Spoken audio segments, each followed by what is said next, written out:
Katie Taylor here from Child Life On Call. Some of you may know that I am a child life specialist, and what that means, we help with the psychosocial care and well-being of children and families in the hospital. I also host a podcast called Child Life On Call. But recently I've stepped back from my position in the hospital to help my kindergartner get ready for virtual school. It was a hard decision to make, but I have been pretty talkative about why we've made that decision, and we're very lucky that it works for my family so that I can take a leave of absence right now and help him get into school. But I wanted to talk to you about some of the things we're doing to get ready for virtual school, virtual kindergarten. Who would have thought? The first thing we did is we created a space in our home that's going to be designated just for school. So we're not going to be using our kitchen table, and if you do have to use the kitchen table, that's fine. This is just kind of a special spot in a part of our home we don't go to a lot, so that it can kind of be a quiet, thoughtful spot. The reason I did that is I want us to feel like we're leaving breakfast and we're going to go do school.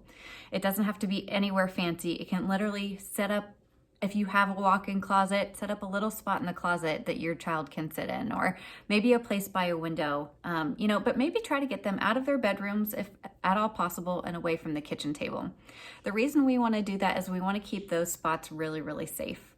So for example, when kiddos come to the hospital and they are in their patient room, we have something called a treatment room. So that means anytime there's a procedure that has to happen, we get the child out of their bed and into another room so that when the procedure happens, they're not associating the procedure with their bed. So focusing on a little spot in your home that's just for school can be helpful, so it doesn't kind of get all jumbled together. If you don't have a lot of space, that's okay too. You can kind of create a space within your kitchen table or within their room that's going to be designated for school time only. The second thing we're doing is we're having really low expectations. So that means I'm going to get up early for the day, probably around 5:30. That's kind of a little bit earlier than my natural wake up time. I know that sounds impossible to a lot, but I have found that if I roll out of bed when my kids do, I'm constantly feeling like I'm playing catch up for the day.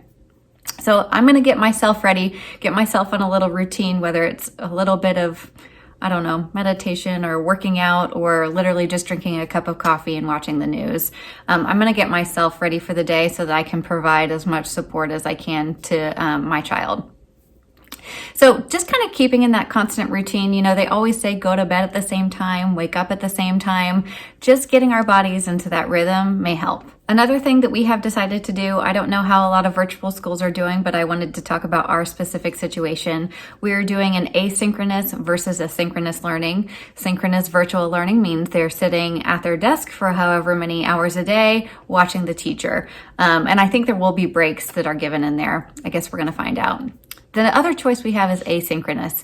That means that the teacher, we can either watch live as something is happening, or we'll be given the videos later so we can watch on our own time.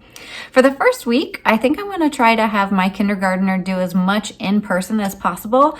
One, because I think they'll start to develop a bigger rapport with the teacher. So if they're getting used to seeing them and kind of we're getting used to the structure about what is time going to look like throughout the day, how much can he actually handle, how much can't. I think we're going to have a good gauge in the first week or so about what's going to work well for our family. So our plan is to kind of hop on online, maybe follow the schedule as advised, but have really low expectations about it.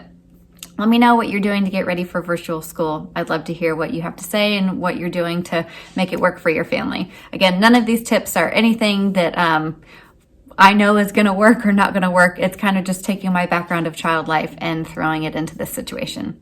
Thanks. Let me know what you're doing.